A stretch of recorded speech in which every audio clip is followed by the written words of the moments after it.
जी करें भैया स्टार्ट। जी। गुरु सत्ता को नमन, सभी साधकों को प्रणाम और गायत्री मंत्र से हम आज की कक्षा का शुभारंभ करेंगे। ओम भूर्भुवः स्वः तत्सवितुर्वरेण्यं भर्गो देवस्य धीमहि धियो यो नः प्रचोदयात्। आज का हमारा विषय है गायत्री गीता।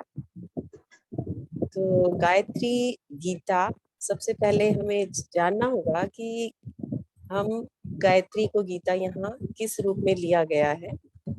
एक गीता जिसे हम सभी जानते हैं कि जिसे भागवत गीता कहते हैं, तो वो गीता वो सूत्र है जो हमारे जीवन को दिशा देते हैं कि हमारा जो मानवीय जीवन है उसे सुख, शांति और आनंद के साथ कैसे जिया जाए। कौन से ऐसे सूत्र हैं जिन्हें अपनाकर मानव अपने जीवन को अपने पूर्णता के शिखर पर ले जा सकता है। तो गायत्री गीता का अर्थ है कि जो गायत्री मंत्र है वो हमें क्या संकेत देता है, कौन से ऐसे सूत्र हैं जिनसे हम अपने जीवन को सुखमय और शांतिमय, आनंददायक बना सकते हैं। गायत्री गीता में जो शब्द है तो इसे परम पूज्य गुरुदेव ने बहुत सरल रूप में हमारे सामने रखा है। गीता के 700 श्लोक हैं, तो सभी का चिंतन, मनन और उनके विषय में जान पाना आज के समय में आसान नहीं है। तो गायत्री मंत्र के शब्दों के अर्थ के माध्यम से सिर्फ 14 ही शब्द हैं जिनमें हमारे जीवन का जो सरल सूत्र हमें दे दिए कि उन्हें अपनाकर हम अपने जीवन के अंतिम लक्ष्य तक, पूर्णता के लक्ष्य तक जा सकते हैं और अपने इस जीवन को आनंदमय और सुखमय बना सकते हैं। तो आज शुरुआत के सूत्रों पर मैं आपसे चर्चा करूंगी और बाद में अमन भैया। तो गायत्री को वेद माता भी कहा गया है। छोटा सा मंत्र है और 24 अक्षर हम कह रहे हैं और यहाँ 14 सूत्रों में हम इसे समझेंगे। ओमित्येव सुनामध्यमनघं विश्वात्मनो ब्रह्माणः सर्वेष्वेव हि तस्य नामसु असुरे तत्प्रधानं मतम्। इसका जो अर्थ हमें परम पूज्य गुरुदेव ने दिया कि जिसको वेद, न्यायकारी, सच्चिदानंद, सर्वेश्वर, समदर्शी, नियामक, प्रभु और निराकार कहते हैं, जो विश्व में आत्मा रूप से उस ब्रह्म के समस्त नामों में श्रेष्ठ नाम, पाप रहित, पवित्र और ध्यान करने योग्य है, वह ओम ही मुख्य नाम वाला माना गया है। अर्थात जो ओम है, ओम में ये पूरा संसार समाया है। ओम उस ईश्वर का अघोषित नाम है जिसके बारे में, जिसका अर्थ हमें ये दिया गया कि ओम में ही सब समाया है। ओम हमारे पाप रहित है। ओम पर अगर हम बात करें कि ईश्वर ने जब इच्छा की तो जो एक ध्वनि उत्पन्न हुई वो ओम थी। जब भी हम कोई अपने मन में इच्छा करते हैं तो उसे बलवती करने के लिए हम कुछ साउंड उत्पन्न करते हैं और इस ओम से ही ये पूरा संसार, ये पूरी ब्रह्मांड चल रहा है। उस ओम ध्वनि पर, उस ओम में ही सब कुछ समाया हुआ है। या इसे हम कहें कि ईश्वर को अगर हम पुकारना चाहते हैं, उसका नाम क्या है, तो वो ओम है। तो ईश्वर के विषय में कहा, सामान्य नियम क्या निकला इससे हमारे जीवन का कि हमारे जो ईश्वर है वो हमें कर्मों के अनुसार फल देता है और इसमें उन्हें कोई फर्क नहीं पड़ता कि हम किसी के बारे में अच्छा कह रहे हैं, बुरा कह रहे हैं। हम यहाँ जो कुछ भी कर रहे हैं कर्म के अनुसार है। तो ओम परमात्मा को प्राप्त करने का और प्रसन्न करने का मार्ग है। अर्थात जो इसमें पहला हमारे गुरुदेव ने हमें जो सूत्र दिया, जो 18 सूत्र थे कि ईश्वर सर्वव्यापक न्यायकारी सत्ता है और उसके अनुशासन को मानना हमारा धर्म है, उसके नियमों पर चलना। तो ये हमें ओम से पता चलता है।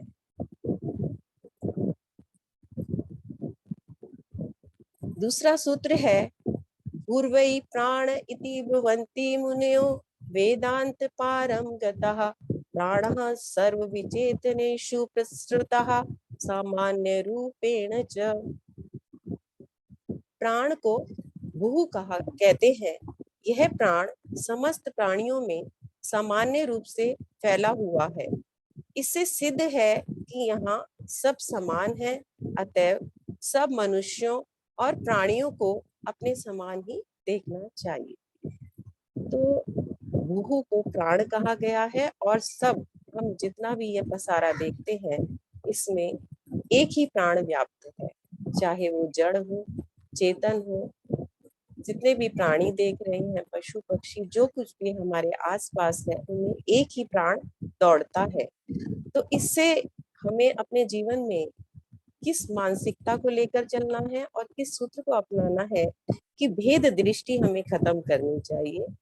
जब हमारे जीवन में सभी एक ही प्राण से चल रहा है तो मुझ में, तुझ में, इसमें, उसमें, सभी में एक ही प्राण है। हम उसी सिर्फ आकार प्रकार से अलग हैं, लेकिन हमारी जो मेन सत्ता है वो सबकी एक ही है। तो भेद दृष्टि को हमें समाप्त करना होगा और सभी में समत्व की दृष्टि रखनी होगी। इसमें कुल, वंश, जाति, समुदाय, स्त्री पुरुष यानी कोई भेद नहीं है। ये सिर्फ देखने से हमें ऐसा लग रहा है, जब हम उसकी गहराई में उतरेंगे, उसकी वास्तविकता को जानेंगे, तो सत्य ये है कि हम सब में एक ही प्राण दौड़ रहा है। इस पृथ्वी पर अगर आपको भेद करना है या भेद दृष्टि सिर्फ हमारे कर्मों के आधार पर होती है। हमारे जो कर्म है वो हमें उच्चता और नीचता का जो कारण है, हमारे भले बुरे कर्म हैं, तो हम अगर ध्यान दें तो अपने कर्मों पर ध्यान दें कि हमें अच्छे कर्म करने चाहिए। भुवो नाशो लोके सकल विपदाम विनिगदितः कृतम कार्य कर्तव्यमिति मनसा चास्य करणम। इसका अर्थ दिया गुरुदेव ने, इस संसार में समस्त दुखों का नाश ही भुवः कहलाता है। कर्तव्य भावना से किया गया कार्य ही कर्म कहलाता है। परिणाम में सुख की अभिलाषा को छोड़कर जो कार्य करते हैं वे मनुष्य सदा प्रसन्न रहते। दूसरे सूत्र में हमने अभेद दृष्टि को जाना और तीसरे सूत्र में गुरुदेव बता रहे हैं कि हम यहाँ इस संसार में जो आए हैं तो सुख पूर्वक जीने के लिए आए हैं। सुख नाशक, सुखदायक, दुख नाशक। तो ये नाश, ये दुखों का नाश कैसे होगा? ये समस्त दुखों का नाश केवल एक ही सूत्र से हो सकता है, यदि हम अपनी कर्तव्य परायणता को समझें कि अपनी ड्यूटीफुलनेस को हम करते रहें कि इस संसार में हम आए हैं तो हमारे क्या कर्तव्य हैं। हम उन कर्तव्यों को जानकर, और अच्छा, सबसे पहले कर्तव्य करें और फल की इच्छा ना रखें। अनासक्त कर्म पर जोर दिया गया है, जो कि गीता का एक महत्वपूर्ण सूत्र हमें पता है कि अनासक्त कर्म करें, फल की इच्छा ना करें। जब भी हम स्वयं को फल की इच्छा से बांध लेते हैं या उसके प्रति एक उम्मीद रखते हैं कि ऐसा कार्य करने से हमें इस सुख की प्राप्ति होगी या हमें ये सुख मिलना चाहिए, तो वह हमारा आसक्ति हो जाता है। इस संसार में जो भी व्यक्ति, जो भी वस्तुएं, जो कुछ भी हमारे आसपास है, उसमें जो कुछ हमसे बन पड़ता है हमें वो करना चाहिए, बिना किसी इस भाव के कि इसके बदले में हमें क्या प्राप्त होगा। और हमें जो हम कर रहे हैं उसका फल, उस परीक्षा का परिणाम उस ईश्वर के हाथों में है। वही जो हमें देगा। और जब हमने पहले सूत्र में कह दिया कि ईश्वर न्यायकारी है, तो वो तो किसी के साथ अन्याय कर नहीं सकते। तो हमारे कर्मों का फल, हमारी कर्तव्य परायणता, यही हमारे जीवन का सुख और आनंद को पाने का एक महत्वपूर्ण सूत्र है। हमें कर्मयोगी बनना है और सदा सद कर्म करते रहना है। गीता का कर्मयोग यही तत्व है। तो हम तत्व ज्ञान पर चर्चा कर रहे हैं और कर्तव्य परायणता की बात कर रहे हैं। तो हम सभी अनुभव करते हैं कि जो भी लोग इस कर्तव्य परायणता को अपने जीवन में अपनाते हैं, तो उनके जीवन में एक संतुष्टि, शांति और आनंद का भाव स्वतः ही रहता है। ऐसे लोगों को जानने की आवश्यकता नहीं होती, वह दुखी नहीं होते। इसके बाद स्व स्व शब्द पर चर्चा की है। स्वरेशो वै शब्दो निगदति मनः स्थैर्य करणम करणम। स्वः, यह शब्द मन की स्थिरता का निर्देश करता है। चंचल मन को सुस्थिर और स्वस्थ रखो, यह उपदेश देता है। सत्य में निमग्न रहो, यह कहता है। इस उपाय से संयमी पुरुष तीनों प्रकार की शांति को प्राप्त करते हैं।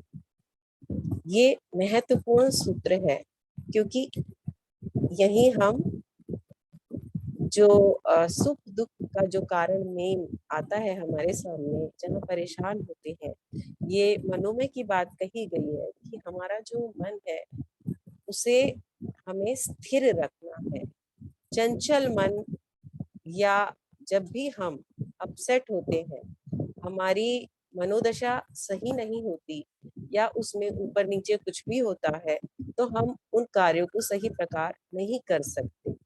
मन की स्थिरता से ही हमारे कार्य सही दिशा में जाते हैं और सही होते हैं। जैसे पानी में हम कंकड़ मार दें तो जो लहरों का आना जाना है या जो भी उसमें अस्थिरता उत्पन्न होती है, तो उसमें हमें कोई भी हम उसमें आकार या उसको देख नहीं सकते। चंद्रमा का आकार, सूर्य का, या जो भी चीज है, अगर वो स्थिर हो तो हम उसमें सभी कुछ ठीक प्रकार देख सकते हैं। यही हमारी मन की स्थिति होती है। तो इसमें जो दो चीजें आती हैं कि या तो मन हमारा बहुत प्रसन्न रहता है, यानी कि परिस्थितियां हमारे अनुकूल होती हैं, तो हमारे अंदर एक मानसिकता, जो कहते हैं घमंड की, अहंकार की, और हम मद, और हमें ये लगता है कि हम तो ऐसे ही हैं और हमारे साथ तो कभी कुछ बुरा होगा नहीं, तो हम उदंड भी हो जाते हैं। दूसरों को नुकसान वही लोग पहुंचाते हैं जिन्हें ये लगता है कि हमारे पास सभी कुछ है, यानी कि अनुकूल परिस्थितियां हैं और हमारा कभी कुछ भी बुरा नहीं होगा। अब प्रतिकूल परिस्थितियां होती हैं तो वो हमारे मन में भय उत्पन्न करती हैं, डर पैदा करती हैं और बेचैनी रहती है, द्वेष, क्रोध, क्योंकि जो जिनके साथ ये समस्या नहीं है तो उनके प्रति द्वेष की भावना उत्पन्न होती है। तो इन दोनों से ही हमें बचना है। और अगर ऐसी स्थिति नहीं होगी, अर्थात हम समत्व की स्थिति में रहेंगे, हमारा मन स्थिर होगा, तो इन दुर्भावनाओं से हम बचे रहेंगे। और हम जो नशा चढ़ता है दोनों परिस्थितियों में, अनुकूल और प्रतिकूल, उसको छोड़कर एक सामान्य स्थिति में जी सकेंगे और हम अपनी आत्मा की रक्षा के लिए स्थिर, संतुलित, स्वस्थ एवं सत्य प्रेमी बनना चाहिए। अगर हम सत्य को जान गए, हमने पहले सूत्र में जाना कि ईश्वर सर्वव्यापी न्यायकारी सत्ता है, जो कण कण में व्याप्त है, सभी जगह से वो हमें देख रहे हैं।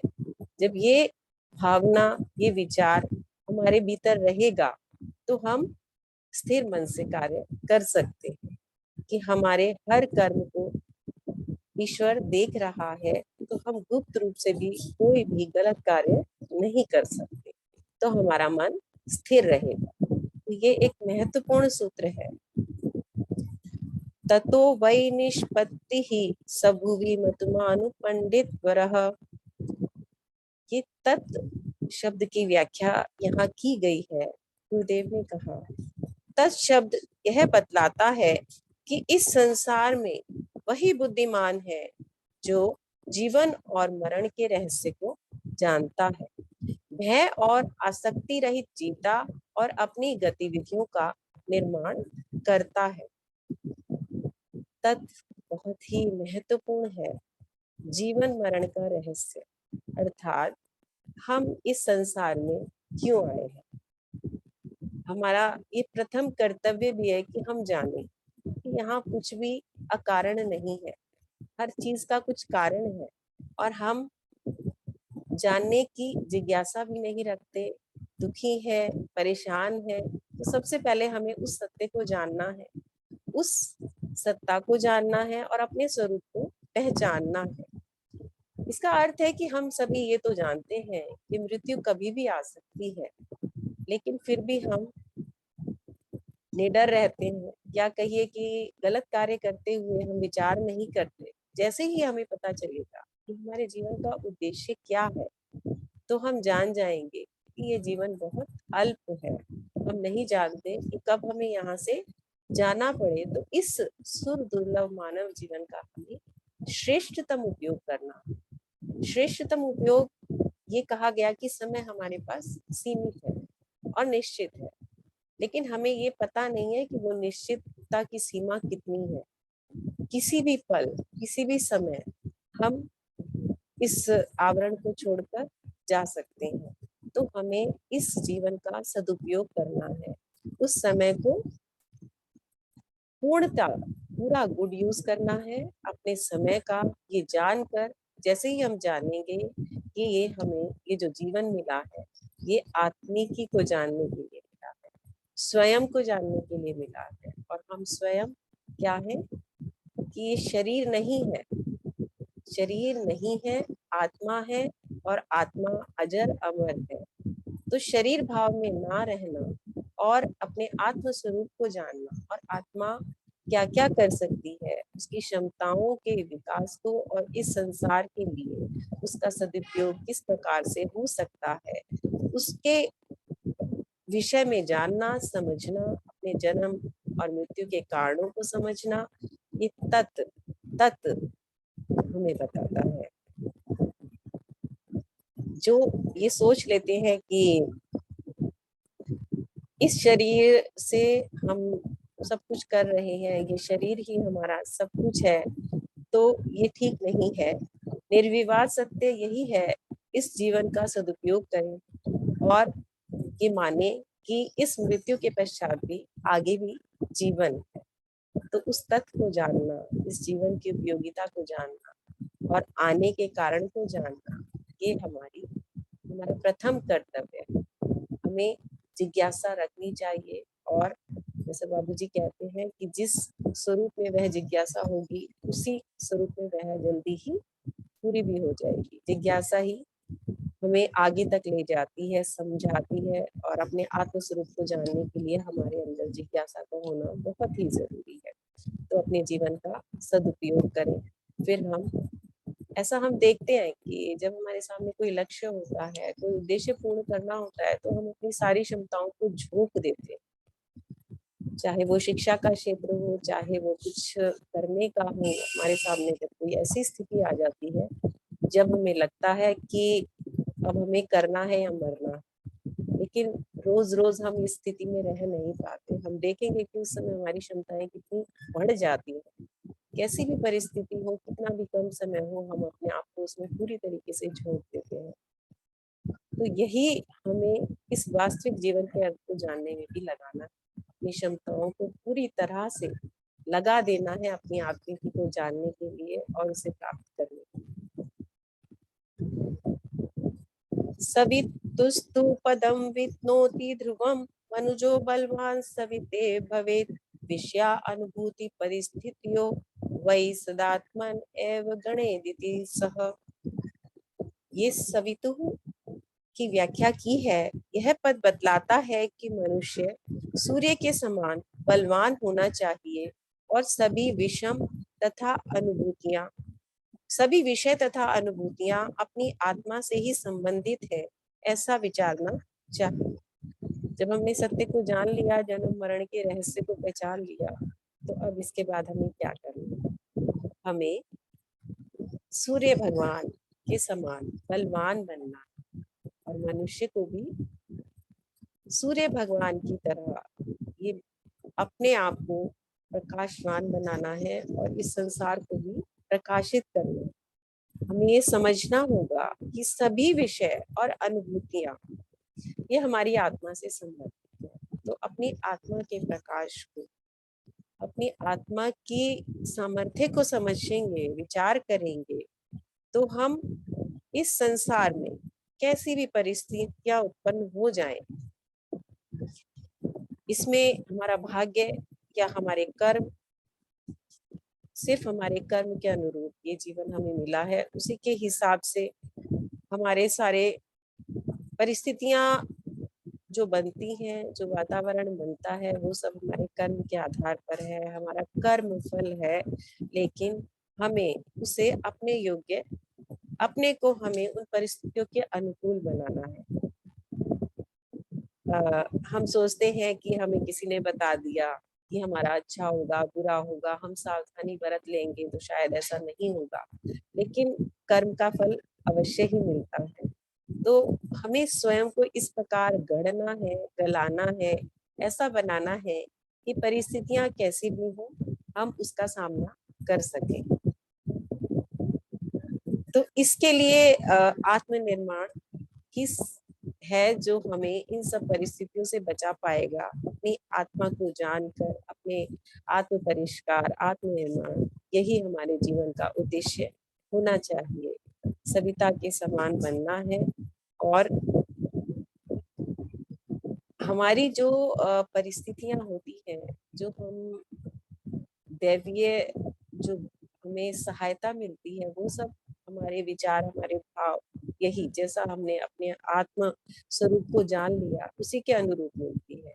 नहीं तो इस शरीर भाव में रहने पर और शरीर से तो ही जो हमारे आसपास है जितनी इसी क्षमता का विकास हो सकता है। तो हमें सूर्य के समान इतना ताकतवर, इतना बलवान, अपनी चुंबकीय शक्ति को इतना बढ़ाना है कि हम इस संसार में सुख और आनंद को पा सकें।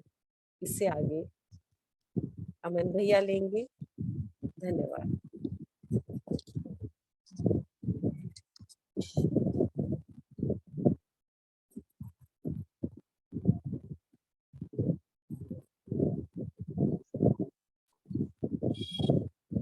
जी दीदी, बहुत बहुत धन्यवाद। अब आगे के श्लोकों की चर्चा करते हैं हम लोग।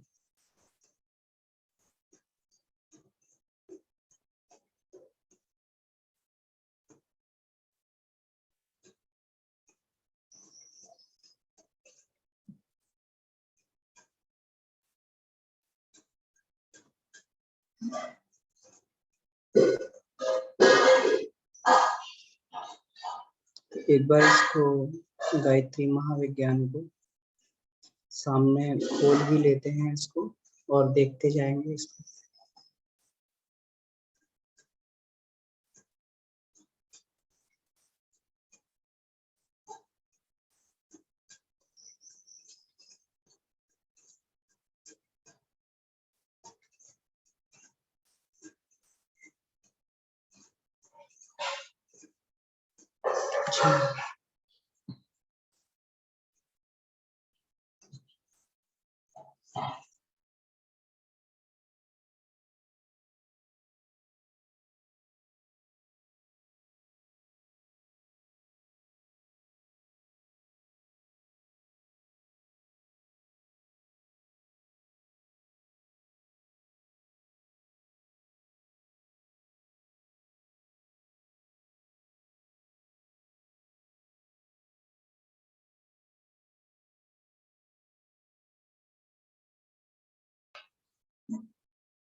तो दीदी ने अभी तक ये जो 7 श्लोकों की चर्चा की, उसके बाद आगे हम लोग श्लोक देखते हैं।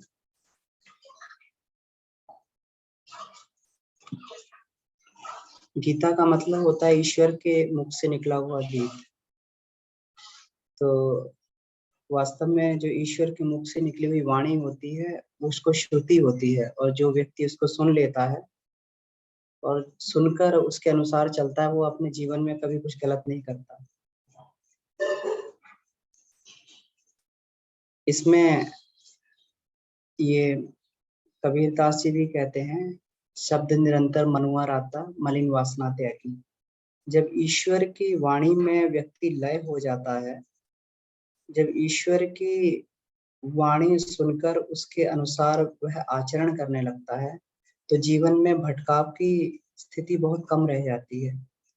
और जिन लोगों ने भी अपने जीवन में अन्यथा केवल मनुष्य अपनी दुर्बलताओं से लड़ता रहे, उनसे जूझता रहे, तो जीवन में ये लड़ाई बड़ी कठिन हो जाती है। अगर ईश्वर के सहारे उनकी बातों को सुनकर वहां मन लगा दिया जाए तो फिर ये संघर्ष बड़ा आसान हो जाता है, क्योंकि मन की दुर्बलता के साथ में लड़ना, मन से सीधे संघर्ष करना हर किसी व्यक्ति के लिए इतना आसान नहीं होता है। मन की शक्ति बहुत अधिक है, मन की कल्पना शक्ति बहुत अधिक है। ये कहीं का कुछ बात का मतलब और कुछ का कुछ जो है व्यक्ति के सामने परिस्थितियां उत्पन्न कर देता है, तो इससे सीधे तौर से लड़ना। लेकिन अगर इस मन को किसी उद्देश्य में लगा दिया जाए, ईश्वर की वाणी को सुनने में, फिर उसके अनुसार जीवन में आचरण करने में लगा दिया जाए, दुष्प्रवृत्ति के साथ दुष्प्रवृत्ति उन्मूलन के साथ में सत्य प्रवृत्ति संवर्धन का प्रयास भी किया जाए, तो उस स्थिति में फिर व्यक्ति के लिए जीवन यात्रा, आत्मिक प्रगति बहुत आसान हो जाती है। तो इसलिए निरंतर स्वाध्याय मनन चिंतन को जोर दिया गया है कि जब व्यक्ति का ध्यान अपनी दुर्बलताओं से हटकर श्रेष्ठताओं की तरफ लगता है, तब उसकी दुर्बलताएं अपने आप छूटती हुई चली जाती हैं। उसका आत्मिक परिष्कार बड़ी सहजता से हो जाता है, जिसको बड़ा ही कठिन कार्य माना जाता है। बहुत सारा तो मानसिक संघर्ष कहते हैं कि मनोमय कोश में जब व्यक्ति अपने आप से दुर्बलताओं से संघर्ष करता है, संघर्षरत रहता है, और उसके बाद में विज्ञानमय कोश में जब वह प्रवेश करता है, तो वह अपने आप को शरीर नहीं आत्मा अनुभव करता है। जैसे अभी दीदी बता रही थी कि शरीर नहीं अपने आप को आत्मा अनुभव करता है, और जब वह अपने आप को आत्मा अनुभव कर लेता है तो शरीर के साथ की दुर्बलता के शरीर के साथ में छूट जाती है, उनका पक्ष गौण हो जाता है। तो विज्ञानमय कोश में जाकर भी मनुष्य अपने मनोमय कोश में काफी का सुधार कर सकता है, वहां से भी मनोमय कोश को कंट्रोल किया जा सकता है। तो ये बड़ा जीवन में अद्भुत होता है जब एक गुरु का संरक्षण, ईश्वर का मार्ग मिल जाता है, तो व्यक्ति का जो संघर्ष है वो जीवन में बहुत कम हो जाता है और एक नेक उद्देश्य की तरफ उसका मन लगने लगता है। इसलिए परमात्मा की वाणी सुनना, स्वाध्याय करना बड़ा ही श्रेयस्कर है अपने जीवन में। और जब इतना विशुद्ध ज्ञान हमें प्राप्त हो जिसका कोई भी काट नहीं है, जिस सिद्धांतों का कोई भी काट नहीं है, तो वैसा विशुद्ध ज्ञान बिना तर्क के व्यक्ति उसको स्वीकार कर सकता है और उसको वर्ण करके अपने जीवन में आगे बढ़ सकता है। इसमें आगे का पद हम लोग देखते हैं। भर्गो शब्द हमें क्या बताता है? भर्गो व्याहरते पदम ही नितराम लोकः सुलोको भवेत पापे पाप विनाशते त्वरितम दत्तावधानो वसेत दृष्ट्वा दुष्कृति दुर्विपाक निचयं तेभ्यो जुगुप्सेभ्य च तन्नाश विधीयताम च सततम संघर्ष में भी सह। भर्गोपद यह बताता है कि मनुष्य को हमेशा निष्पाप बनना चाहिए, पापों से सावधान रहना चाहिए, पापों के दुष्परिणामों को देखकर उनसे घृणा करे और निरंतर उनको नष्ट करने के लिए संघर्ष करता रहे। संसार में दुखों के मूल में केवल और केवल पाप होता है। अगर कोई पाप हमसे बन पड़ता है तो निश्चित ही हमें मानना चाहिए कि वो कहीं ना कहीं आके दुख कहीं ना कहीं जीवन में चल के वो दुख के रूप में परिवर्तित हो जाता है। वास्तव में दुख एक वैज्ञानिक प्रक्रिया है। दुख एक अपने आप में एक ऐसी परिस्थिति है जब आत्मा अपने पाप को, अपने ऊपर चढ़े हुए आवरण को, पाप के आवरण को, क्योंकि आत्मा निष्पाप है, आत्मा बिल्कुल सदा ही, उसको कभी भी किसी तरीके से कलुषित नहीं किया जा सकता। आत्मा हमेशा अपने धर्म पर, अपने स्वधर्म पर अडिग रहता है। जीव पाप करता है, जीव के साथ में पाप पाप हमेशा लिपटे रहते हैं। लेकिन जब आत्मा अपने ऊपर चढ़े हुए आवरण को हटाता है तो वह पाप को भस्म करता है, तो व्यक्ति को दुख के स्वरूप में उसका भान होता है। उसको लगता है कि हमारे ऊपर दुख आ गया, चाहे वो शारीरिक कष्ट के रूप में हो, चाहे मानसिक कष्ट के रूप में हो। तो इसको इसको बोला जाता है, इसको बोला जाता है कि पाप ही दुखों का मूल कारण है।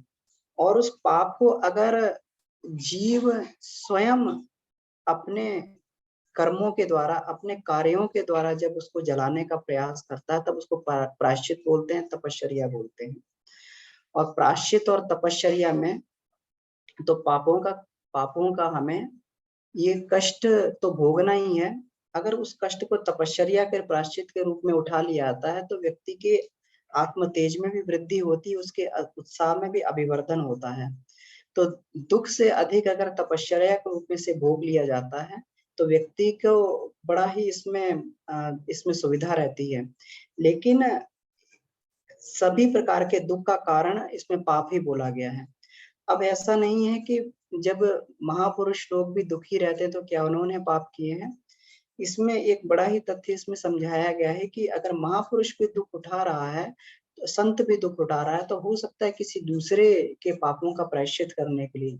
परम पूज्य गुरुदेव ने जीवन में कई बार जो है अपने जीवन में कठोर से कठोर उन्होंने जो है प्रायश्चित के व्रत को अपनाया। 24 दिन तक जल के उपवास पर रहे। तो इसमें इसमें कहा जाता है कि अगर कोई शिष्य कभी कोई गलती करता है तो गुरु को उसका परिष्कार करने के लिए गुरु को खुद उसको दंड को भुगतना पड़ता है। तो परम पूज्य गुरुदेव ने कई बार जो उस पापों का, अपने शिष्यों के द्वारा किए हुए पापों का प्रायश्चित करने के लिए कई बार उसको जो है इसमें निष्पाप बनाने के लिए, तो संत भी जो है अगर दुख उठाता है, रामकृष्ण परमहंस ने भी दुख उठाया तो दूसरों के पापों का प्रायश्चित करने के लिए। लेकिन दुख का केवल और केवल मूल कारण पाप ही है। इसलिए हमें सतत सतत यह प्रयास करते रहना चाहिए कि भूल में भी अगर कोई पाप हमसे जीवन में बन पड़े हैं तो उन पापों को नष्ट करने के लिए व्यक्ति को अपने जीवन में सतत तपश्चर्या और प्रायश्चित का मार्ग अपनाए रहना चाहिए। जो व्यक्ति जीवन में सुखी रहना चाहता है, हमेशा अपने जीवन में सुखी परिस्थिति में रहना चाहता है, आनंद की परिस्थिति में रहना चाहता है, तो उसको अपने पाप को जलाने के लिए, पाप को खत्म करने के लिए उसको हमेशा अपने जीवन में संघर्षरत रहना चाहिए। तो भर्गो शब्द हमें पाप का नाश करने के लिए भर्गो शब्द हमें यह प्रेरणा देता है कि मनुष्य को सतत निष्पाप बनते रहना चाहिए। देवस्य, इसमें आगे देवस्य शब्द के लिए देखते हैं। देवस्येति तु व्याकरोत्य मरताम मर्त्योपि संप्राप्यते देवानामेव शुद्ध दृष्टिकरणात् सेवोपचारात् भुवि निस्वार्थम परमार्थ कर्म करणात् दीनाय दानात् तथा बाह्यभ्यंतरमस्य देवभुवनम संसृज्य चैवहि। देवस्य पद हमें यह बताता है कि मर्त्योपि संप्राप्यते, ये जो मरण धर्मा मनुष्य है वो भी अमरता को प्राप्त कर सकता है, यानी अमरता को प्राप्त कर सकता है, देवत्व को प्राप्त कर सकता है। अब इस श्लोक में ये देखने वाली बात ये है कि यहाँ पे अमरता को और देवत्व को समतुल्य रखा गया है। समतुल्य रखा गया है कि देवत्व प्राप्त करना और अमरता को प्राप्त करना बिल्कुल बराबर है। इसका बड़ा ही विशुद्ध विज्ञान परम पूज्य गुरुदेव ने दिया है सावित्री कुंडलिनी तंत्र में, कि देवता जो है दिवी शब्द से बना है और दिवी शब्द का मतलब होता है प्रकाश। और यहाँ पर आइंस्टाइन की थ्योरी के अनुसार उन्होंने इस बात को सिद्ध करने का प्रयास किया है कि यह समय जो है, ये समय गतिशील है। हम लोग कहते हैं कि समय भागता रहता है, और इस समय की गति को गुरुदेव ने वहां पर, इवन आइंस्टाइन ने जो है अपने जीवन में कहा कि समय की गति और प्रकाश की गति बिल्कुल बराबर होती है। अगर कोई वस्तु प्रकाश की गति के साथ में, अगर प्रकाश की गति के साथ में उसकी गति की समानता हो जाती तो उसके लिए वह समय रुक जाता है। इसीलिए परम पूज्य गुरुदेव यहाँ बोलते हैं कि जितनी भी देव शक्तियां होती हैं वो अजर और अमर होती हैं, क्योंकि दिव्य का मतलब प्रकाश है, वो हमेशा चैतन्य अवस्था में रहती है। तो मनुष्य भी जब अपने आप को शरीर नहीं, जब आत्मा मानता है, उस चैतन्य स्थिति में पहुंचता है, तब उस चैतन्य अवस्था में पहुंचने के बाद में उसका शरीर धर्म वहां पर, उसका शरीर भाव वहां पर समाप्त हो जाता है। चैतन्य अवस्था में रहते हुए अमरता की अवस्था को प्राप्त कर सकता है, क्योंकि आत्मा, मरता केवल शरीर है।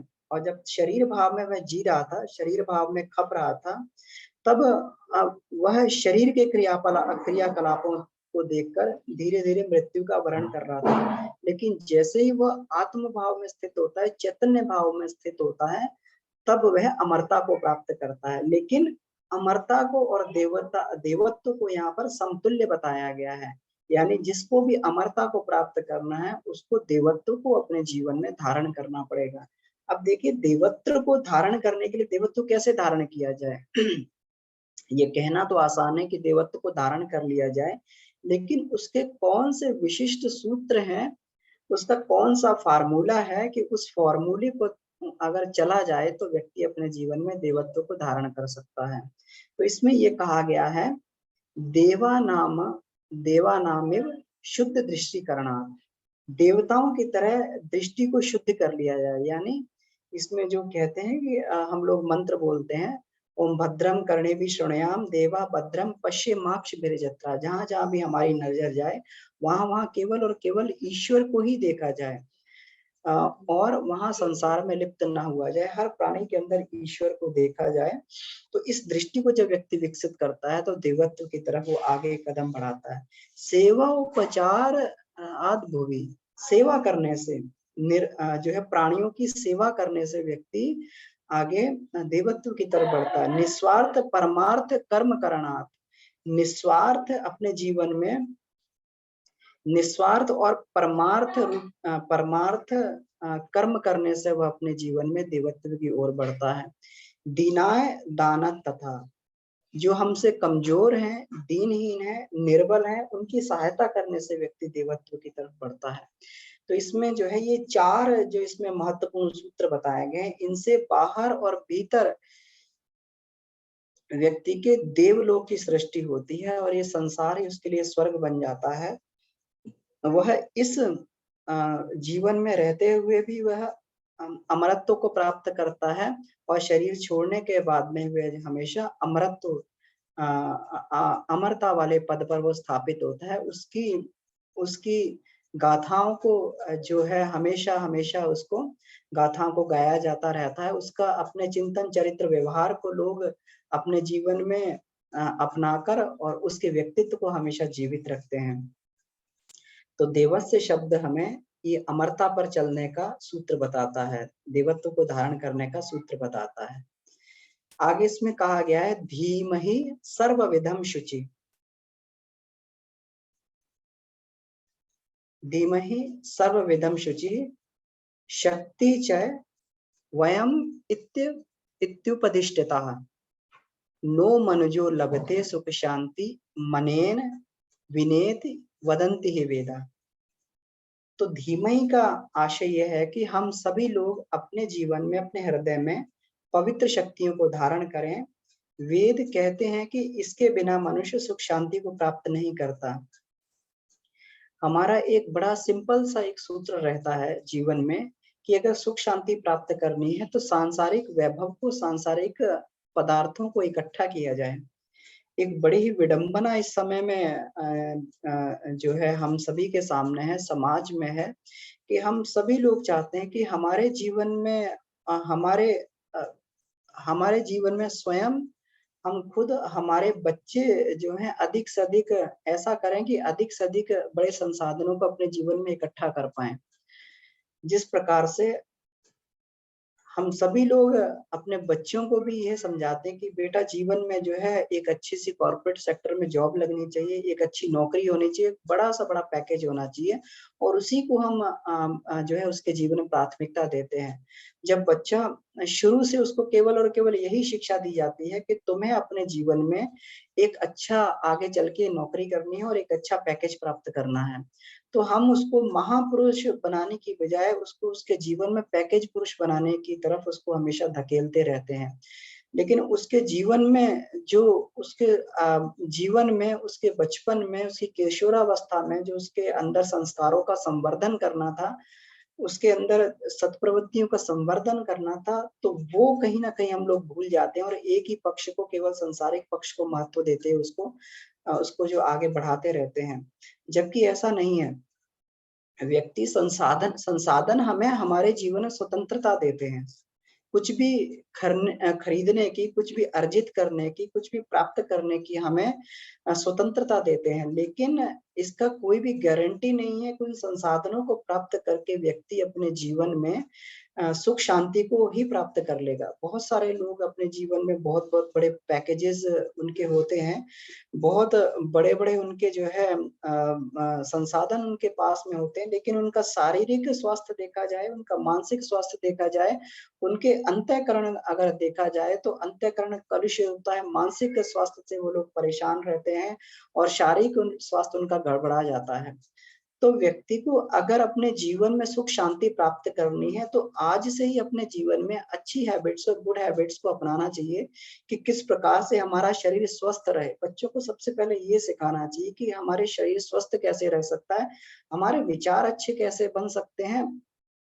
अगर ये उसके जीवन में, अगर यह बात बच्चा अपने जीवन में, मनुष्य अपने जीवन में बचपन में ये समझ लेता है, तो फिर पैसा या फिर धन संसाधनों को अर्जित करना उसके लिए कोई बहुत बड़ी बात नहीं रहती और संसाधन ना रहते हुए भी वह अपने जीवन में सुख शांति का जीवन व्यतीत कर सकता है, इसकी गारंटी है। इसकी कोई गारंटी नहीं कि सुख संसाधनों को अर्जित करके व्यक्ति अपने जीवन में सुखी रह सके। एक बार कहते हैं कि जो फ़ोर्ड थे तो फ़ोर्ड अपने कारखाने में गए और जब उन्होंने देखा कि मज़दूर जो है मोटी-मोटी सूखी रोटियों को चबाकर जो है कितना आनंदित हो रहे हैं, कितनी खुशी उन्हें मिल रही है, कितना उल्लास मिल रहा है, तो उन्होंने कहा कि जब मैं मज़दूरों को इस प्रकार से आनंदित उल्लसित होते हुए देखता हूँ, तो मुझे उनसे जलन होती है और ईश्वर से प्रार्थना करता हूँ कि आगे मेरा जन्म हो तो इसी तरीके से मुझे उसी प्रकार का उल्लास मिले, मैं भी एक मजदूर बनूँ। तो इतना बड़ा फ़ोर्ड जो इतना बड़ा जिन्होंने गाड़ियों के क्षेत्र में क्रांति कर दी, लेकिन उस व्यक्ति की सोच भी उसी स्तर की होती है कि वह तो जब व्यक्ति उसकी पराकाष्ठा संसाधनों की पराकाष्ठा पर पहुँच जाता है, अपना सब कुछ गँवा देता है, तो फिर जब वो चिंतन करता है तो एक ही बात उसके जीवन में समझ में आती कि कहीं अपने जीवन में अपने अंदर अच्छाइयों को अर्जित कर लिया होता, कहीं अपने जीवन में सत्कर्मों को स्थान दिया होता, अपने जीवन में अच्छाइयों को स्थान दिया होता, सद्गुणों को अपने जीवन में विकसित किया होता, तो जीवन सुखी बन सकता था। तो इसमें परम पूज्य गुरुदेव ने कहा है कि इसको दैवी संपदाएँ और दैवी शक्तियाँ भी बोलते हैं, जो किसी भी परिस्थिति में व्यक्ति को सुखी रख सकती हैं। इसमें गुरुदेव ने इसको इसमें समझाया है, बताया है कि निर्भयता, विवेक, स्थिरता, उदारता, संयम, परमार्थ, स्वाध्याय, तपश्चर्या, दया, सत्य, अहिंसा, नम्रता, धैर्य, अद्रोह, प्रेम, न्यायशीलता, निरालस्यता और ये सभी के सभी गुण जो है व्यक्ति को बिल्कुल एकदम पहली श्रेणी से ही अपने जीवन में विकसित करने पड़ते हैं और यही हमें प्रयास भी करना चाहिए कि इन्हीं गुणों को अपनी आगे आने वाली पीढ़ी में विकसित किया जाए। अगर ये होगी तो व्यक्ति अपने जीवन में कहीं भी किसी भी परिस्थिति में अपने जीवन में सुखी रह सकता है और कहीं भी किसी भी परिस्थिति में अपने जीवन में वो प्रगति कर सकता है, चाहे वो भौतिक प्रगति हो या आत्मिक प्रगति हो। आगे धियो शब्द को इसमें देखते हैं। धियो मत्योन्मथ्या मध्यागम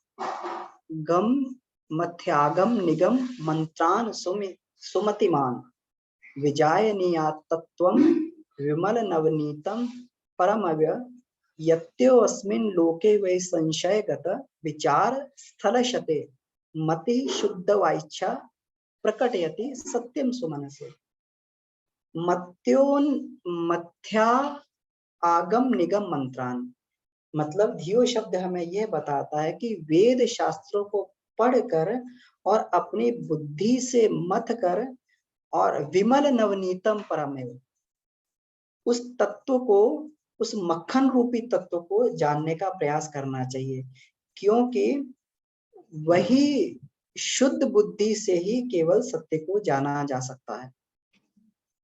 अब इसमें ये बात कही गई है कि शास्त्रों को जब व्यक्ति पढ़ता है, शास्त्रों को पढ़ना ही पर्याप्त नहीं है, शास्त्रों को पढ़ने के बाद में उसका मनन चिंतन बहुत आवश्यक होता है। वास्तव में स्वाध्याय क्या है? स्वाध्याय, जब हम कभी शास्त्र पढ़ते हैं, आगम निगम इत्यादि जब हम लोग पढ़ते हैं, वेद उपनिषद इत्यादि पढ़ते हैं, तो उसका मनन चिंतन बहुत जरूरी होता है। मनन चिंतन इसलिए जरूरी है कि उसके अनुसार हमारी स्थिति कहाँ है, वो स्वाध्याय हुआ। हमें ये सारे शास्त्र, पुराण, उपनिषद, श्रुतियां हमें यह बताती हैं कि आइडल व्यक्ति की स्थिति का क्या होनी चाहिए, और स्वाध्याय हमें ये बताता है कि उस स्थिति के अनुसार हमारी स्थिति कहाँ पर है। ये कंपैरिजन हमें ये स्वाध्याय बताता है, और इसी के द्वारा जो है मनन चिंतन के द्वारा ही इसका सत्य हमारे सामने प्रकट होता है। केवल पढ़ लेने मात्र से श्रुति का सत्य हमारे सामने प्रकट नहीं होता है। सत्य तभी प्रकट होता है जब व्यक्ति उसको अपने मनन चिंतन करके अपने व्यवहार में उतारता है और अपने अनुभव में उसको जान लेता है। इसमें योगीराज भगवान कृष्ण भी कहते हैं, नहीं ज्ञानेन सदृशम पवित्रम इह विद्यते।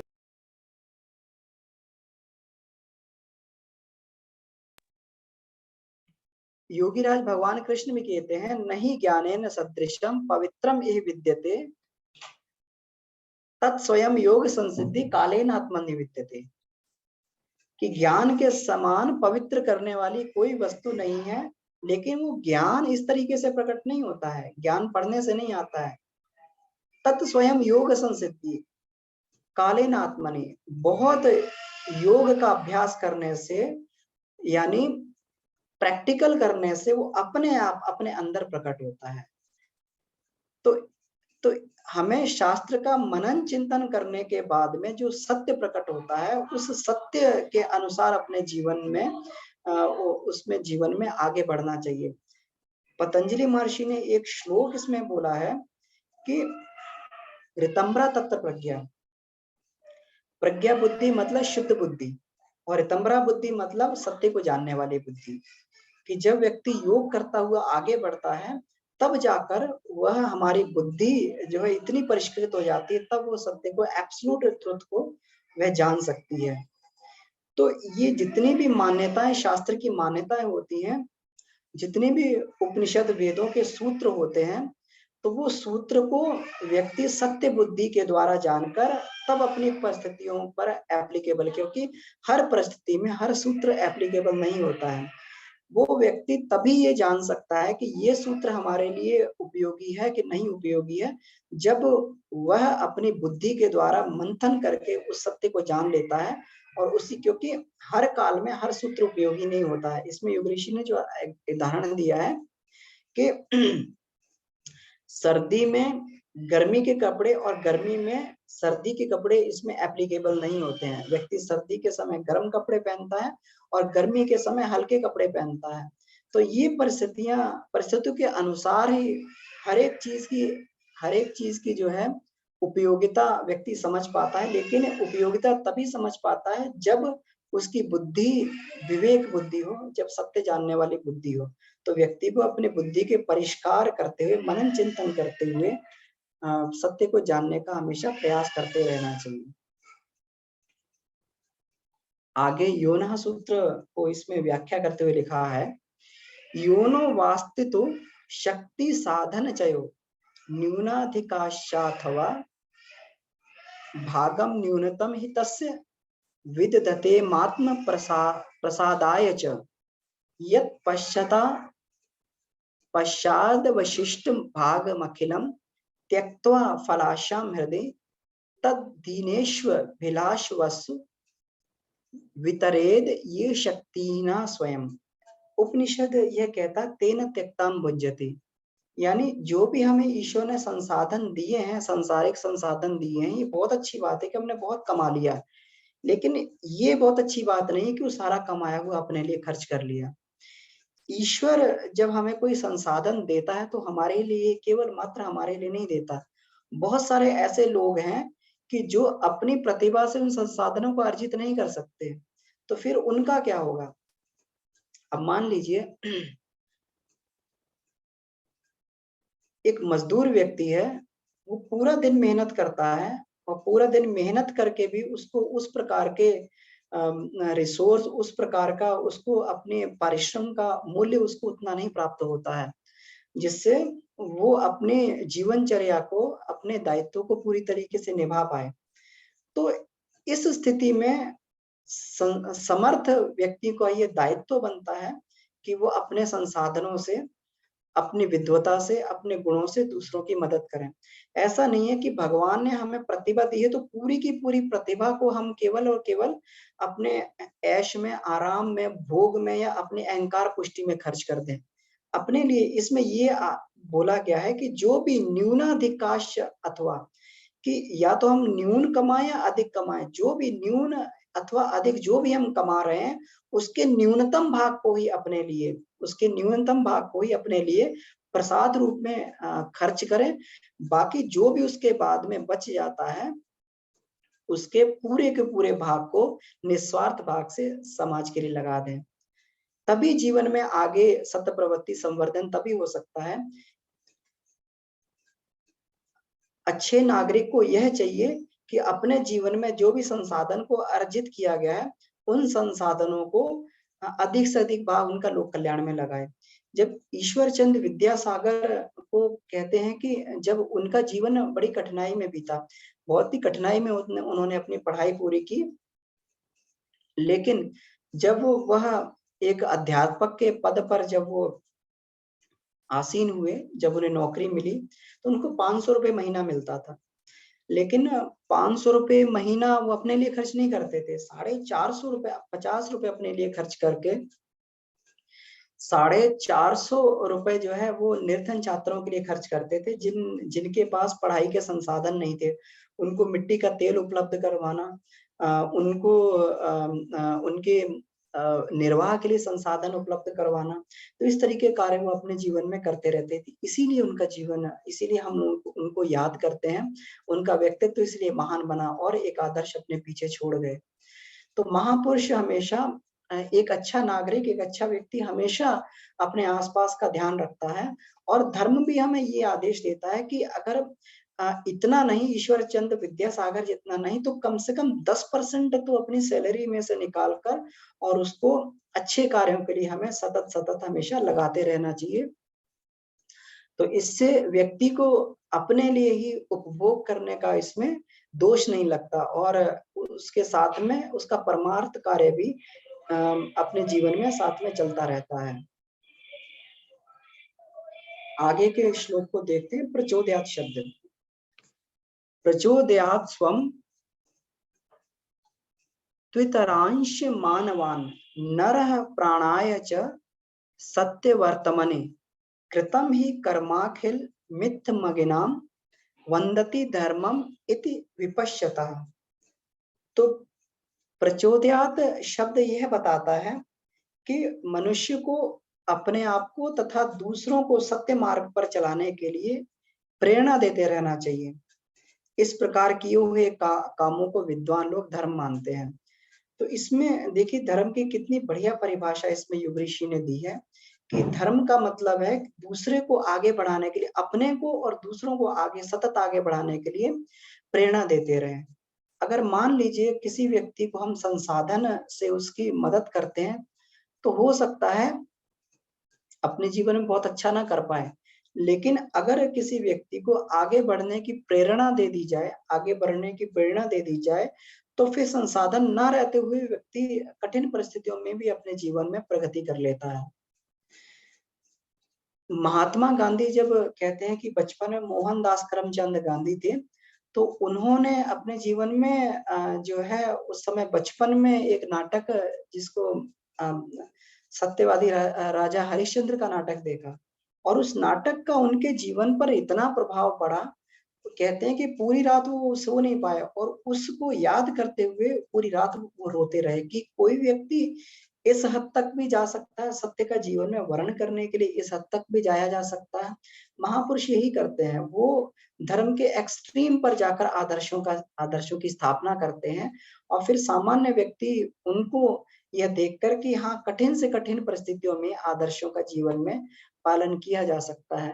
तो एक प्रेरणा उनको जीवन बदल देने वाली प्रेरणा मिली और उन्होंने सत्य को ही अपने जीवन में पालन करने को ही धर्म माना और उस सत्य को पालन करने के लिए जो टूल उन्होंने चुना वो अहिंसा। उन्होंने कहा कि सत्य ही मेरा धर्म है और अहिंसा उसको पालन करने का सूत्र है।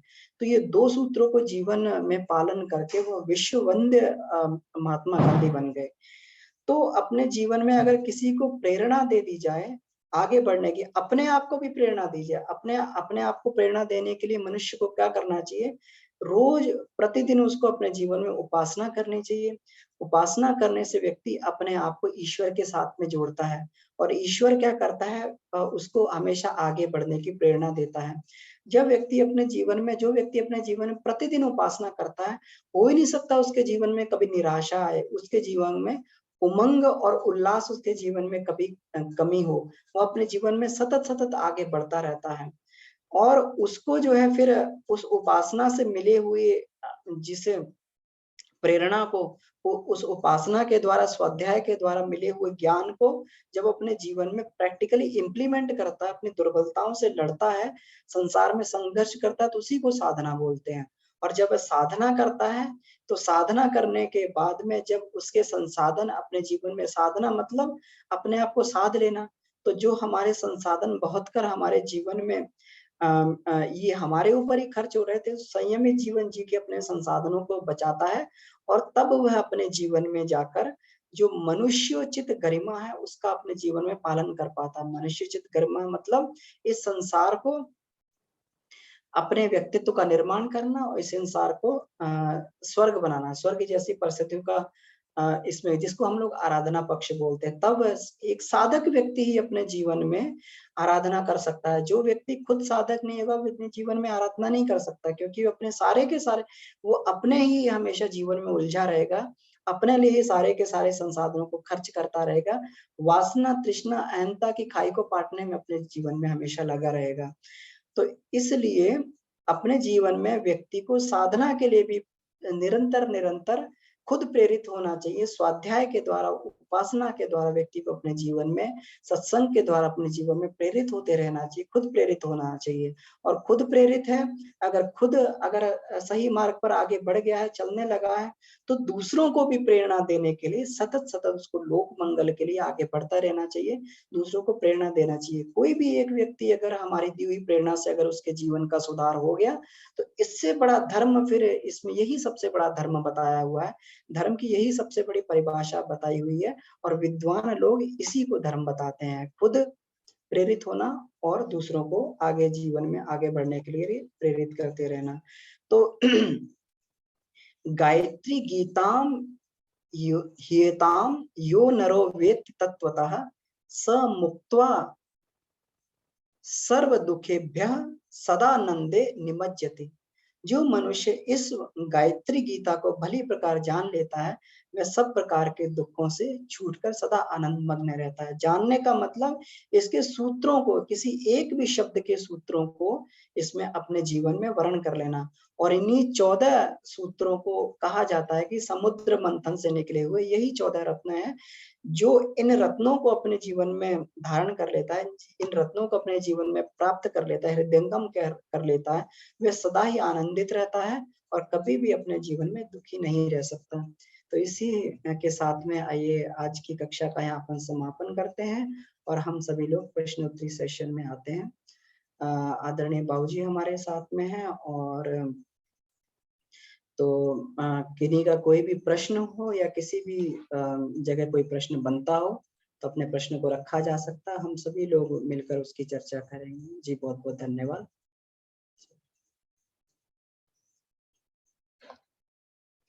और जी प्रश्नोत्तरी सेशन में आया जा सकता है। बाबूजी से भी निवेदन है, बाबूजी का आशीर्वाद हमें प्राप्त हो, ऐसा उनसे निवेदन है।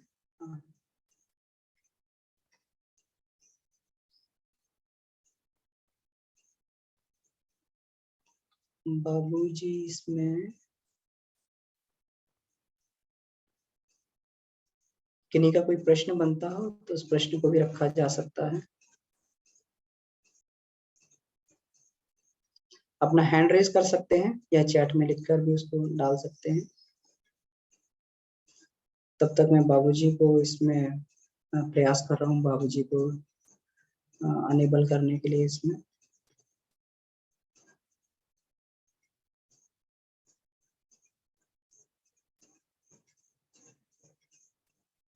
बाबूजी आप इसमें दिखाई नहीं दे रहे हैं।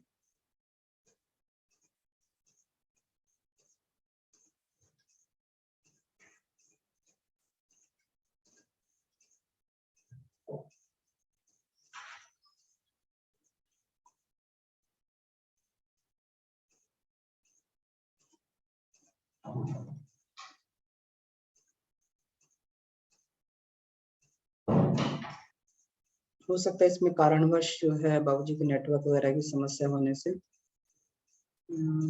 जी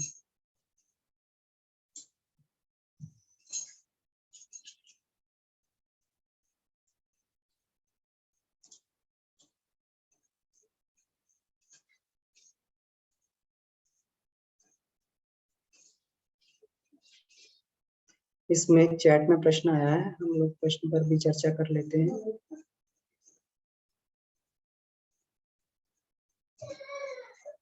नितिन भैया आपसे निवेदन है, जैसे बाबूजी आ जाए तो उनको कृपया अनेबल कर दीजिएगा।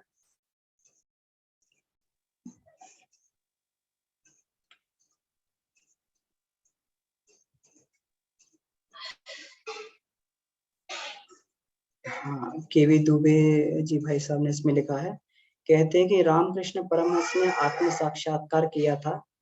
उनके अंतिम समय में वे कैंसर से भी पीड़ित होने के बावजूद भी हुक्का पीना नहीं छोड़ा था, जबकि उन्हें डॉक्टरों ने भी मना कर रखा था कि आपको कैंसर है, हुक्का पीना आपके स्वास्थ्य के लिए ठीक नहीं है। फिर भी वे सब कुछ जानने के बावजूद भी हुक्का पीना अपने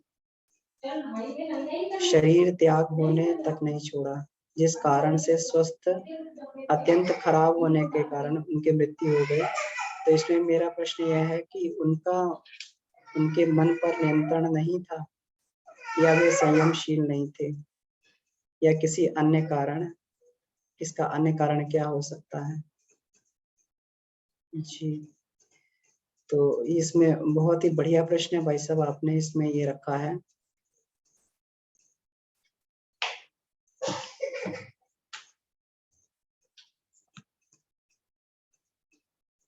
एक बार इसमें पढ़ने के लिए भी आया था, जब स्वामी विवेकानंद का इसमें हम ये पढ़ रहे थे, तो इनको रामकृष्ण परमहंस खरा सोना बोलते थे। कहते हैं कि जिस प्रकार खरे सोने से आभूषण नहीं बनाए जा सकते, उसमें कुछ ना कुछ इम्प्योरिटी को ऐड करना पड़ता है। इसीलिए एक स्तर पर जाकर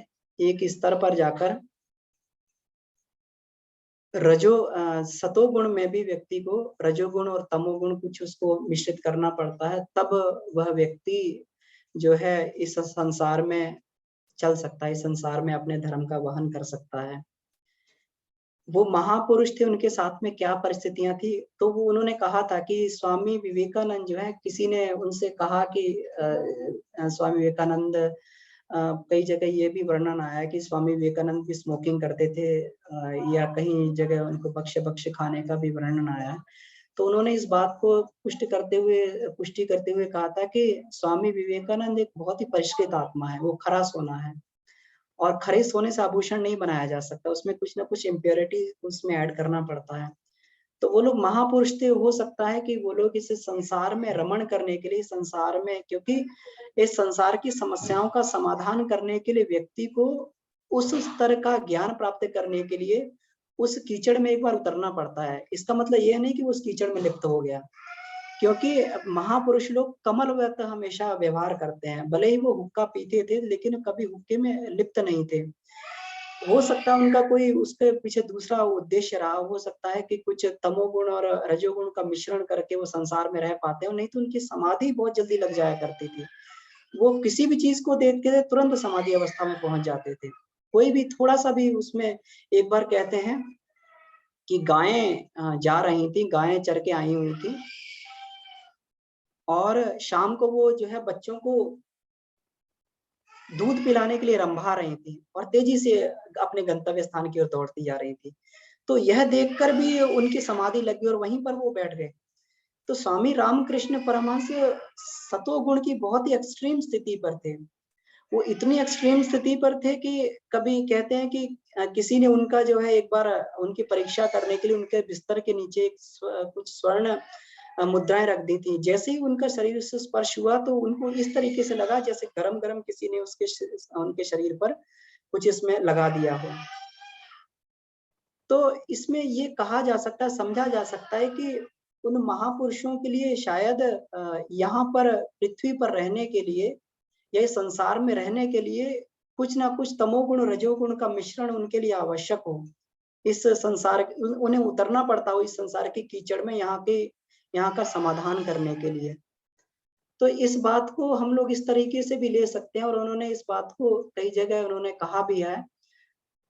तो इसी बात को हम लोग जो अभी ये चर्चा कर रहे थे कि हो सकता है कि हमें जो है महापुरुषों में बहुत सारी कमियां और ये दिखाई देती हूँ, लेकिन उसको प्रज्ञा बुद्धि के द्वारा अगर उसको सोचा जाए, प्रज्ञा बुद्धि के द्वारा अगर उसका मंथन किया जाए, तभी हम उसकी सत्य की तह तक पहुंच सकते हैं।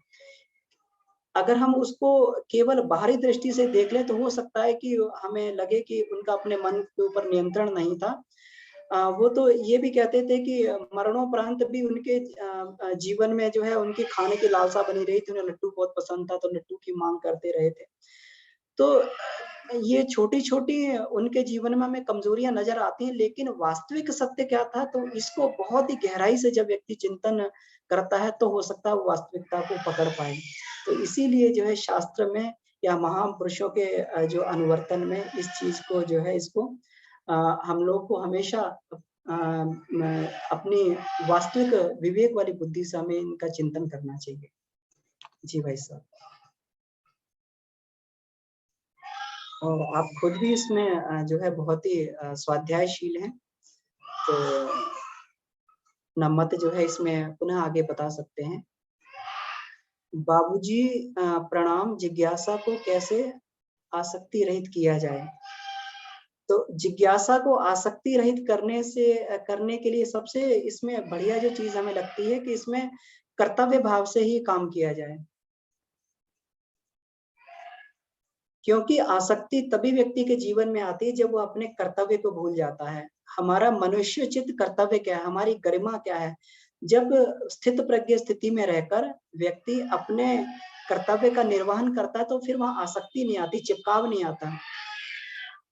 इसमें जैसे ये सबसे बड़ा इसमें बढ़िया उदाहरण जो कबीर जी का लगता है कि जो उन्होंने कहा है कि घर उद्यान एक सम लेखूं, भाव मिटाऊं दूजा। कि उनके लिए घर और उद्यान, गृह उद्यान, उनके लिए घर और ऑफिस बिल्कुल एक तरीके से, उनके लिए एक तरीके से वहां पर भी अपने कर्तव्य का निर्वाह कर रहे हैं और संसार में जब निकल रहे तो वहां पर भी अपने कर्तव्य का निर्वाह कर रहे हैं। हम कमा रहे हैं तो अपने ऐशो आराम की पूर्ति के लिए नहीं कमा रहे हैं, हम इसीलिए कमा रहे हैं कि हम अपनी मनुष्योचित गरिमा के अनुरूप अपने जीवन में उतने संसाधन प्राप्त कर लें कि हमें जो है उनका निर्वाह कर सकें, अपने मनुष्योचित कर्म के अनुसार अपने जीवन में आगे बढ़ सकें, अपने बच्चों को संस्कारवान बनाने के लिए उनके लिए उचित संसाधनों का उनके लिए व्यवस्था कर सकें। अगर इस प्रकार कर्म की दृष्टि व्यक्ति के जीवन में रहती है तो आसक्ति फिर वहां से चिपकाव वहां से खत्म हो जाता है, क्योंकि जहां पर भी कर्तव्य भावना आती है वहां पर आसक्ति चिपकाव वहां पर खत्म हो जाता है। क्योंकि जब भी कर्तव्य भावना से कर्म किया जाए तो व्यक्ति की उस समय जो उसका चिंतन रहता है, वो चिंतन यह रहता है कि मैं किस प्रकार से अपनी गरिमा के अनुरूप इस कर्म को बढ़िया से बढ़िया, कर्तव्य को बढ़िया से बढ़िया इसका पालन करूं, अपनी गरिमा के अनुसार इसको पूरा करूं। वहां फल से उसकी वासना छूट जाती है और केवल कर्तव्य अपना पूरा कर देने मात्र से उसको तुरंत का तुरंत जब है उसको एक आत्मिक शांति प्राप्त होती है। भले ही उसका फल कब प्राप्त होगा, कैसे प्राप्त होगा, क्योंकि फल की कोई गारंटी नहीं है। फल जो है परिस्थितियों के ऊपर निर्भर करता है। फल जो है हमारे जो हमारे प्रारब्ध है उसके ऊपर भी निर्भर करता है। लेकिन कर्तव्य पूरा करने के बाद में इसमें 100% 100% इसकी गारंटी है कि संतुष्टि और आत्मसंतोष जो व्यक्ति को प्राप्त होता है, ये तुरंत का तुरंत प्राप्त हो जाता है। तो इसलिए मुझे जो लगता है कि आसक्ति से छूटने के लिए व्यक्ति को कर्तव्य भाव से कर्म करना चाहिए और कर्तव्य भाव से कर्म करने के लिए उसको स्थित प्रज्ञ बुद्धि से ही व्यवहार करना चाहिए और बुद्धि में स्थित प्रज्ञता लाने के लिए व्यक्ति को अपने जीवन में स्वाध्याय और उपासना ध्यान उसको अपने जीवन में निरंतर निरंतर करते रहना चाहिए। इसीलिए परम पूज्य गुरुदेव ने एक महत्वपूर्ण सूत्र दिया कि उपासना के बिना भोजन नहीं और स्वाध्याय के बिना शयन नहीं, क्योंकि यही दो कारक ऐसे हैं जिनसे हमारी बुद्धि स्थित प्रज्ञ बनी रहती है। जी जी भाई साहब। अच्छा, बाबूजी को हिमालय की यात्रा के लिए निकलना था। बाबूजी ने ज्वाइन कर लिया है। हाँ, बाबूजी ने ज्वाइन कर लिया है। इसमें ये मन को शांत कैसे रखा जाए, इसमें जो ये प्रश्न है बाबूजी को।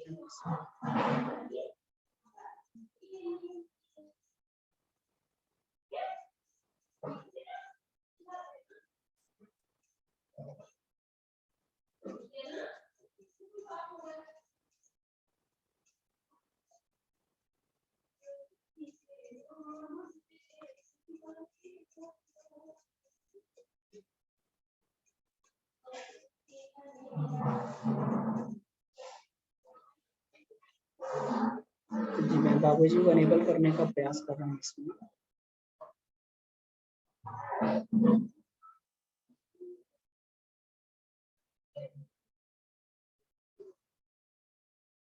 जी,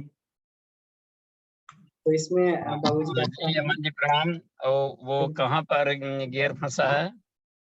हाँ, तो ये भाई साहब के प्रश्न आया है इसमें, मन को शांत कैसे रखा जाए। जी बाबूजी।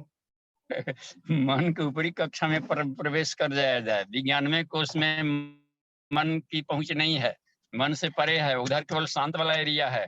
तो 91वें कोर्स की साधनाओं का करेंगे तो मन तुरंत शांत हो जाएगा। वहां शांति शब्द है नहीं, सिर्फ अशांति शब्द डिक्शनरी में आता है मन के नीचे वाले कोर्स में मन तक। तो मन से ऊपर वाली कक्षाओं के जो योगाभ्यास है या मैं क्या हूँ जो क्लास चला गया उसका प्रैक्टिस किया जाए, एकदम मुट्ठी में हो जाएगा। पूरा मन आपका सेवक की तरह काम करेगा। जी धन्यवाद। जी बहुत बहुत धन्यवाद बाबूजी। तो इसमें एक चीज जैसे मुझे भी इसमें जैसे आपने बताया कि मन की कक्षा को पार कर जाने से, तो इसमें ये भी इसमें यानी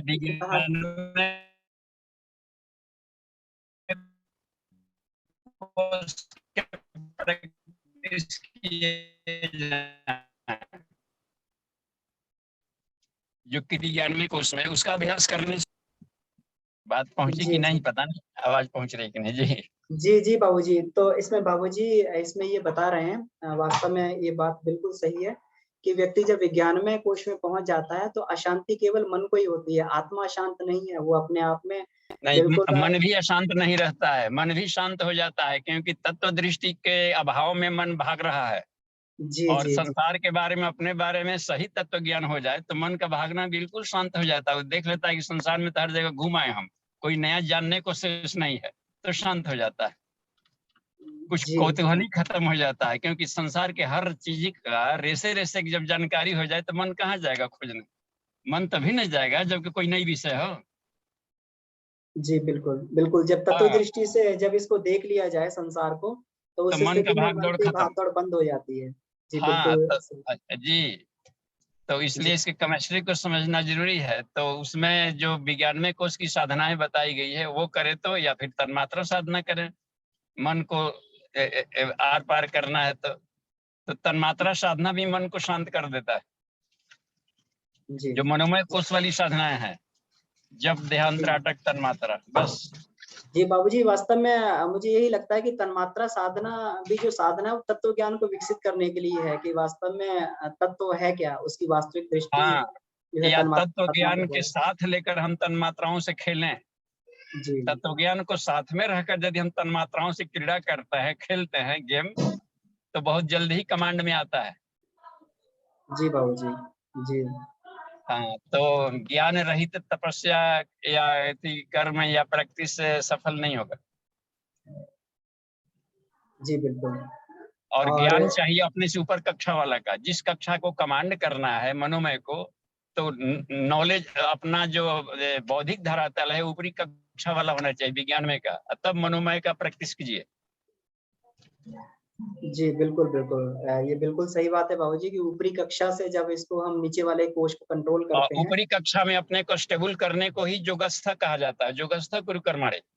जी, जो उसको कमांडिंग वाला लेयर है वहां पर जाकर स्थित होकर तब नीचे वाले का हम अपने फोर्स के साथ क्रीड़ा करें।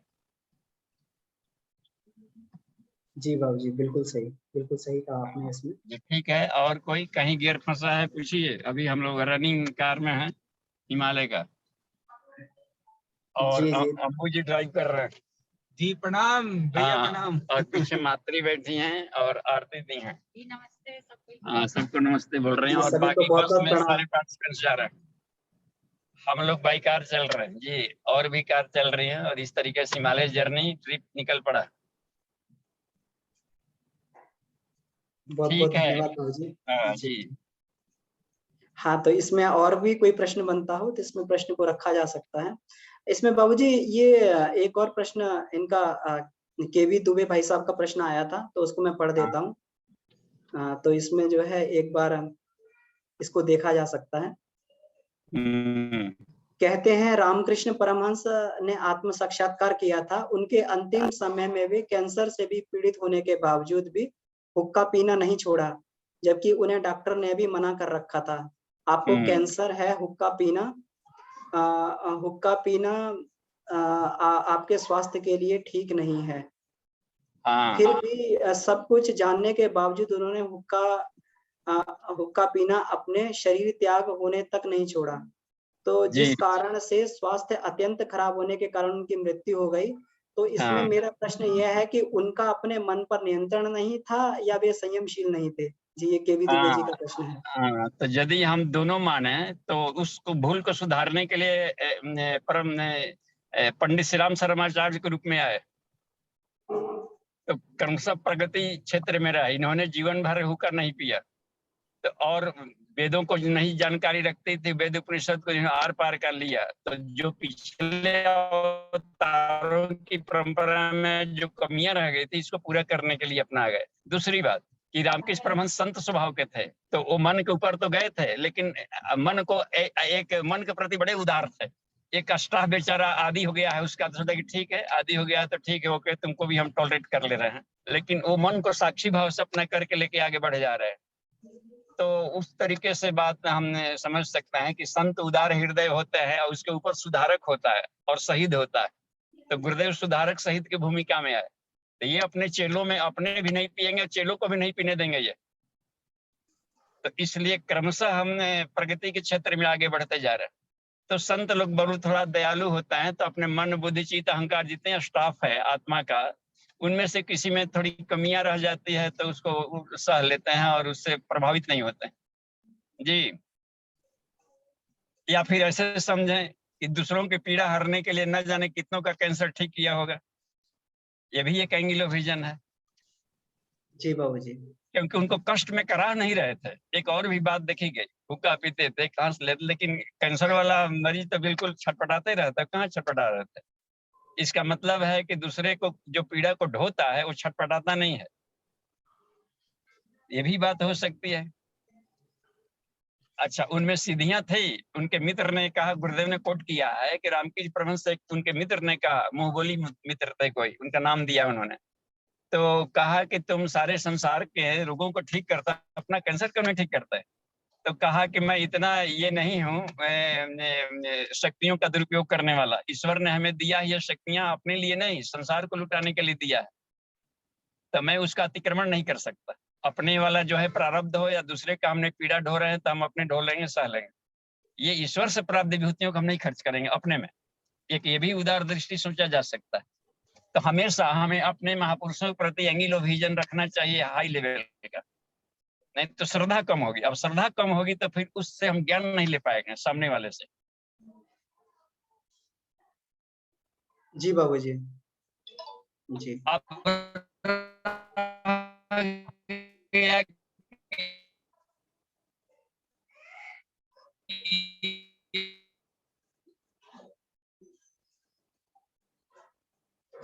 नेटवर्क शायद कमजोर हो रहा है बाबूजी का, इसलिए।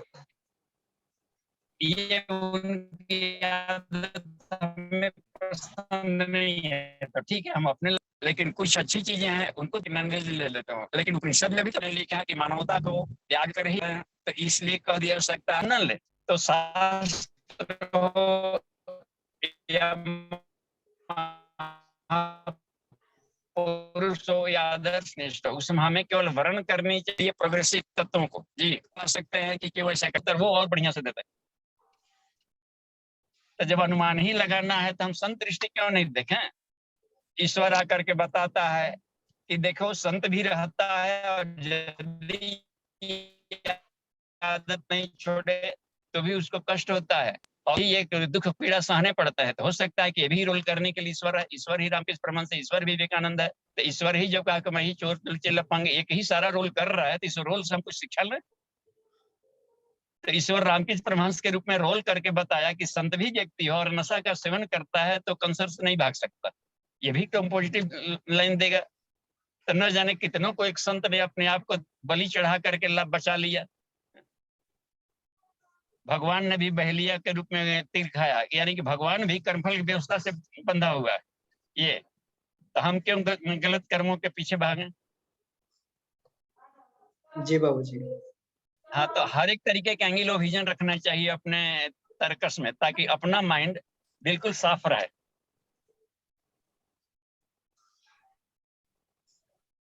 संशय, हाँ, संशय की कहीं गुंजाइश नहीं है जी।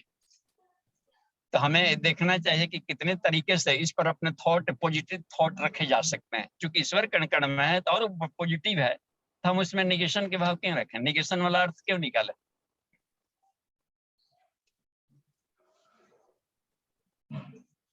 जी धन्यवाद।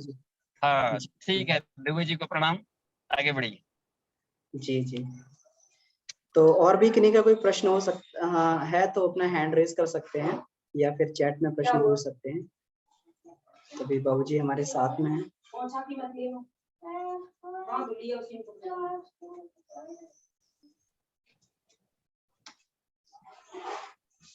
बाबूजी इसमें जैसे दुबे जी ने भी प्रश्न किया था तो उसमें एक जगह पढ़ने में ये भी आया था कि एक जगह इसमें एक स्टेज पर जाके सतोगुण की इतनी अधिकता हो जाती है कि व्यक्ति संसार में भी असह्य हो जाता है उसके लिए रहना। कहते हैं कि स्वामी रामकृष्ण परमहंस के अंदर इतना सतोगुण इतना हो गया था कि जगह जगह उसकी जो है तुरंत उनकी समाधि लग जाया करती थी उस स्थिति में। जी तुरंत समझ। तो इसके लिए भी वो जो है कुछ इस तरीके की चीजों का सेवन करते थे ताकि वो संसार में बने रह सकें। ये कहीं पढ़ने के लिए आया था, तो ऐसा भी हो सकता है कि क्यों आप इतने सब्जियां खरीदते हैं मन लगाकर, तो उन्होंने कहा था कि ये भी छोड़ दूंगा तो मैं संसार से उड़ जाऊंगा। तो कुछ न कुछ संसार में बने रहने के लिए भी ये हमें करना पड़ता है, 17 स्तंभ के साथ क्रीड़ा करना।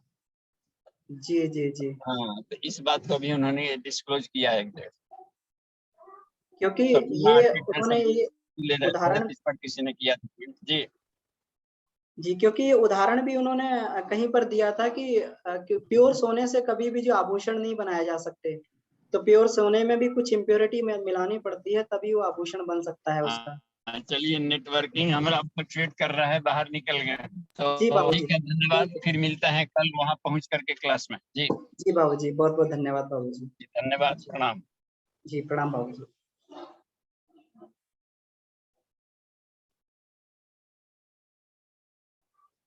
जी, तो अभी 3 मिनट का समय अभी हमारे पास में है, तो इसमें और भी चर्चा की जा सकती है। इसमें हैंड रेज़ कर सकते हैं या फिर अपना कोई अनुभव हो तो इसमें अनुभव भी बताया जा सकता है।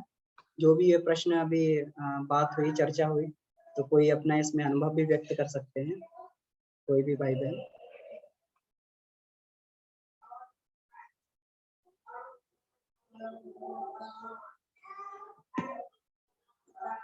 दीदी जी, पद्मा दीदी का हैंड रेज़ है। जी दीदी। हाँ भैया, इसी जी चर्चा प्रणाम। को आगे बढ़ाते हुए मैं ये कहना चाहती हूँ, यहाँ पे महाराष्ट्र के भी बहुत सारे संत हैं, जैसे अक्कलकोट स्वामी महाराज, गजानन महाराज। इनके भी हाथ में हमेशा चिलिम होती थी, हुक्का या चिलिम पीते रहते थे। तो उनकी देखा देखी, मतलब उनके चेले जो होते हैं वो उनको प्रसाद के रूप में वही चढ़ाते हैं और स्वयं भी वही करने लग जाते हैं। तो यहाँ पे कुछ गलत हो जाता है, ये मैं समझने लगी हूँ।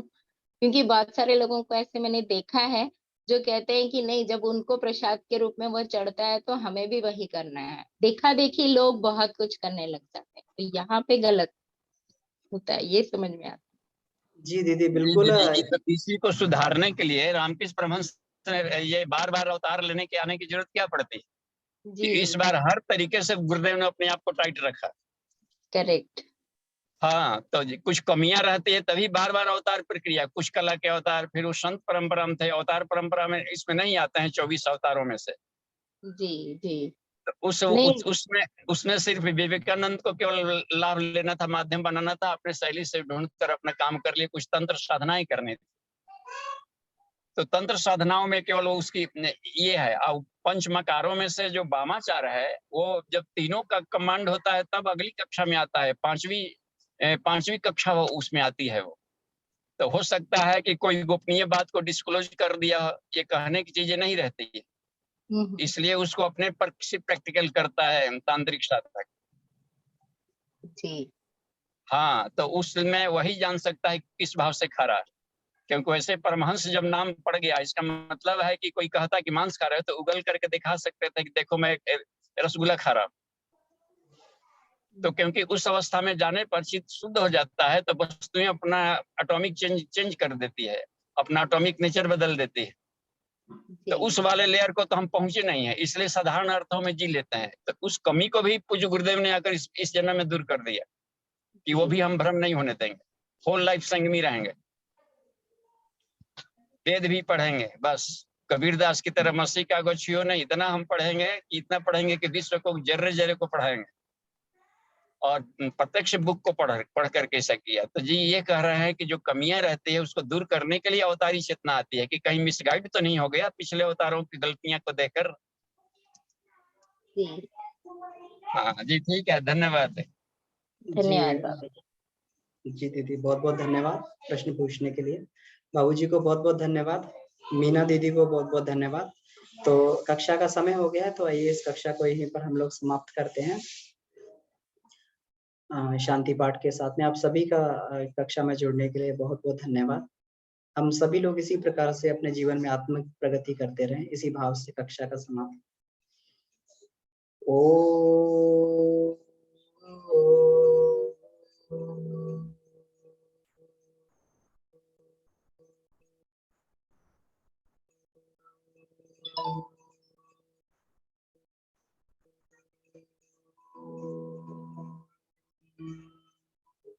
शांति शांति शांति। समाप्त।